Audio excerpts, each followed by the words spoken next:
हमारे chief justice of India ने अपने सपने में भी नहीं सोचा होगा कि उनका एक कंट्रोवर्शियल स्टेटमेंट आग की तरह फैलेगा और एक बहुत बड़े मूवमेंट को जन्म दे देगा।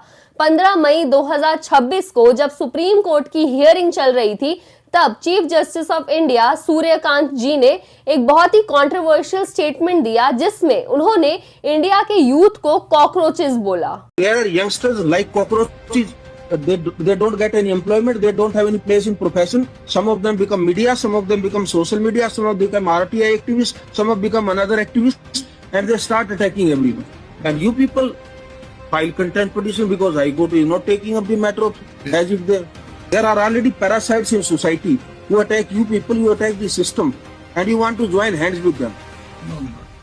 I understand. इस कंट्रोवर्शियल स्टेटमेंट में उन्होंने ये कहा कि इंडियन अनएम्प्लॉयड यूथ को नौकरी तो मिलती है नहीं, इस वजह से ये लोग मीडिया बन जाते हैं, सोशल मीडिया बन जाते हैं और आरटीआई बन जाते हैं, और फिर सब के सब मिलकर गवर्नमेंट को क्रिटिसाइज करते हैं और गवर्नमेंट की वर्किंग में हिंड्रेंस बनते हैं। इस कंट्रोवर्शियल स्टेटमेंट के अगले ही दिन अभिजीत दीप के नाम के एक पर्सन ने गूगल फॉर्म पब्लिश किया, जिसमें इन्होंने लिखा कॉकरोचेस के लिए एक न्यू प्लेटफॉर्म, और देखते ही देखते हजारों लाखों लोगों ने इसको ज्वाइन कर लिया और यहीं से बनी कॉकरोच जनता पार्टी। पार्टी को ज्वाइन करने की एलिजिबिलिटी क्राइटेरिया जब आप देखोगे तो आपको ये सारी चीजें मजाक लगेंगी। पार्टी को ज्वाइन करने के लिए आपको अनएम्प्लॉयड होना पड़ेगा, लेजी होना पड़ेगा, क्रॉनिकली ऑनलाइन रहना पड़ेगा और आपके पास रैंट करने की एबिलिटी होनी चाहिए। ये सब आपको एक तरीके से मजाक लग सकता है, लेकिन जिस हिसाब से लोगों ने कॉकरोच जनता पार्टी को सपोर्ट दिखाया है, ये एकदम शॉकिंग था। अभी प्रेजेंटली 22 मिलियन फॉलोअर्स है कॉकरोच जनता पार्टी के इंस्टाग्राम पे, और हर घंटे में इनके फॉलोअर्स जो हैं वो बढ़ते जा रहे हैं। जैसे ही सीजेपी ने अपना इंस्टाग्राम का पेज बनाया, वैसे ही कुछ ही घंटों में इनके 50,000 से ज्यादा फॉलोअर्स हो गए। ये सारी चीजें देखते हुए सूर्यकांत जी ने आकर क्लैरिफिकेशन दिया कि उनकी बात को मिसअंडरस्टूड किया गया है, लेकिन इस क्लैरिफिकेशन का यूथ पर कोई असर नहीं हुआ और देखते ही देखते CJP that is cockroach Janata party जो थी वो एक बहुत बड़ी मूवमेंट बन गई। जितने भी सीजेपी के फॉलोअर्स हैं वो मेयर फॉलोअर्स नहीं हैं, वो ऐसे यूथ को शो कर रहा है जो कि सिस्टम से परेशान है, नीट पेपर लीक से परेशान है और वहीं अनएम्प्लॉयमेंट से परेशान है। 22 मिलियन फॉलोअर्स एक्चुअली में ये शो कर रहा है कि आज की इंडियन यूथ किस लेवल तक से गवर्नमेंट से फ्रस्ट्रेट हो गई है और किस लेवल पर चेंज चाहती है।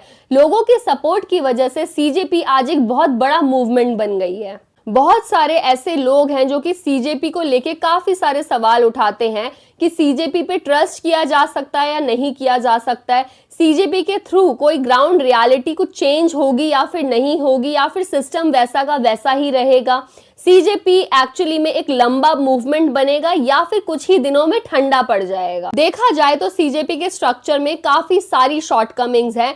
सबसे पहला शॉर्टकमिंग है लैक ऑफ लीडरशिप। सीजेपी में एक स्ट्रॉन्ग लीडरशिप कहीं ना कहीं मिसिंग है और किसी भी मूवमेंट को लंबा चलाने के लिए एक स्ट्रॉन्ग लीडर की काफी ज्यादा रिक्वायरमेंट होती है।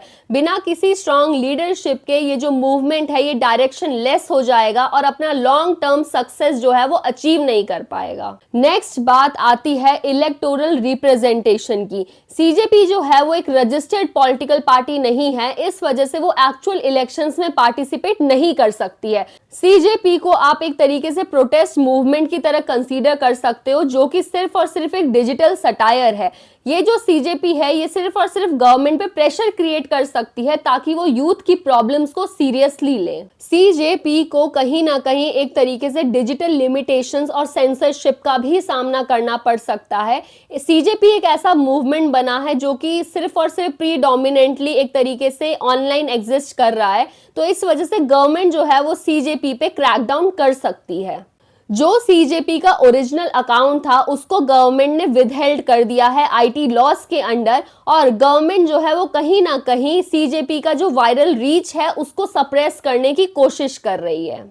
इन सब के अलावा सीजेपी ने 5 पॉइंट एजेंडा को भी रिलीज किया है, जिसमें इन्होंने नो पोस्ट रिटायरमेंट ऑफ जजेस, protect every legit vote, 50% reservation for women, independent media और 20 year ban on political defection के मुद्दे उठाए हैं।